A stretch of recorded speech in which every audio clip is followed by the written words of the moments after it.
Halo teman-teman, pada video yang telah viral ini terdapat cuplikan kura-kura yang sedang memakan unggas sampai tersisa bangkainya saja.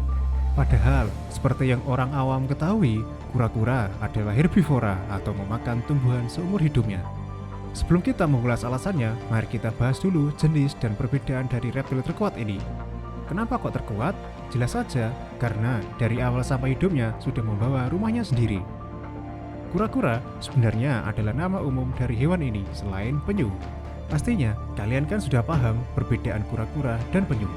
Namun, kalian juga harus tahu bahwa kura-kura juga memiliki jenis yang berbeda. Dalam bahasa Inggris, terdapat 3 sebutan, yaitu turtle, tortoise, dan terapin. Lantas, apa bedanya sih? Mereka bertiga termasuk pada ordo Testudinis. Dalam bahasa Yunani mengacu pada kura-kura, bersisik, bertelur, dan ektotermik.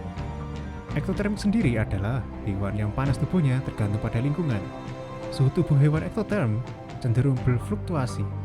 Oleh karena itu, kalian akan lebih sering melihat kura-kura berjemur di bawah terik sinar matahari.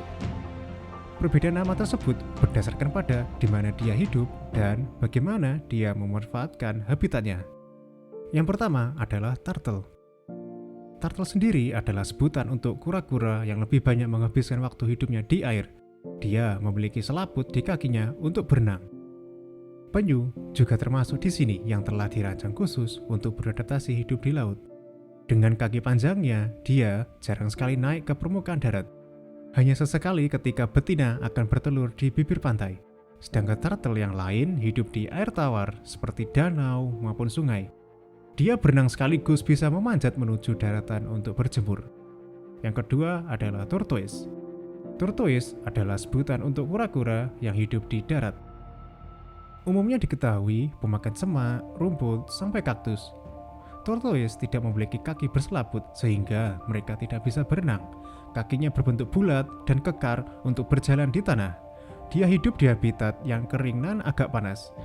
Ketika suhu di habitatnya terlalu panas, dia dengan menggunakan kaki depannya untuk menggali lubang di tanah untuk bernaung. Namun, ada juga tortoise yang hidup di hutan lembab tropis. Adalah kura-kura kaki gajah yang secara endemik hidup di hutan Sumatera dan Kalimantan. Yang ketiga, ada terapin. Terapin adalah sebutan dari kura-kura yang bisa menghabiskan hidupnya di perairan dan di daratan. Namun, lebih sering hidup di dekat air, sepanjang sungai hingga danau. Dia sering pula ditemukan di perairan payau dan area yang berlumpur. Memiliki kaki yang berselaput juga seperti halnya turtle, tidak membuatnya berenang lebih cepat. Namun, dia lebih handal saat berjalan di darat bahkan bisa berlari. Kata terapin berasal dari bahasa Algonquin yang artinya adalah kura-kura. Sebenarnya, selain ketiga nama atau sebutan tadi, ada lagi jenis lainnya, seperti leher panjang, labi-labi, dan bahkan satu jenis dari penyu yaitu penyu belimbing. Memiliki karapas yang dilapisi oleh kulit lunak. Kembali ke pertanyaan awal, mengapa kura-kura bisa memakan burung atau unggas? Karena mereka adalah omnivora, memakan tumbuhan dan variasi jenis hewan, seperti ikan, burung, siput, cacing, dan serangga. Mereka tidak mempunyai gigi, namun memiliki mulut yang berbentuk paruh bak burung elang untuk menggigit makanan. Paruh tersebut saking kuatnya mampu menghancurkan cangkang dari hewan moluska. Jadi, sekalipun ada kura-kura yang nampak herbivora karena sering memakan sayuran dan buah, tak dipungkiri sifat sejati omnivora akan selalu ada.